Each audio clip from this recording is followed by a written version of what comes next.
Amazon, meron po kami natagpuan, pulang unggoy. Tulungan niyo po kami dito. Ako nga si Bogart, pre. Video mo ako, pre. Ako si Bogart. Hindi po mo namin Video mo ako si Bogart. Hindi po namin Ito po yung unggoy ng Amazon. Oh, yan po ang unggoy. Oh, Galing po. ano po masasabi niyo?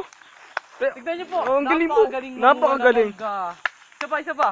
Isa pa. Ay pa po, isang pulang unggoy. Isa po lang unggoy umakit po. Magkapatid po yan. Magkapatid po.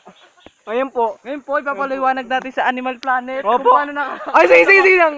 kung paano nakakakyat ang mga pulang unggoy. Tignan niyo po, napakagaling. Ginagamit po nila ang kanilang matitibay na braso. Oh. Tignan niyo po. Oh. At meron pa. Dahil sa paglaki nila sa kagubatan, nahasa na Ewan, kanilang Yes. Ito po ang pinakamalaking gorilla. Oh, habulin po natin. Natagpuan. Natagpuan. Kamay mo ako. Pinakamalaking gorilla. Dito lang po natin matatagpuan yan. Oh. Napakagaling po. Oh, mga unggoy na po. Mike. Unggoy ka, unggoy ka. Mike, dito. Wag. Ito ang alpha male. Napakalaki. Napakalaki na alpha male. Tapos na. Tapos na po. Bye-bye.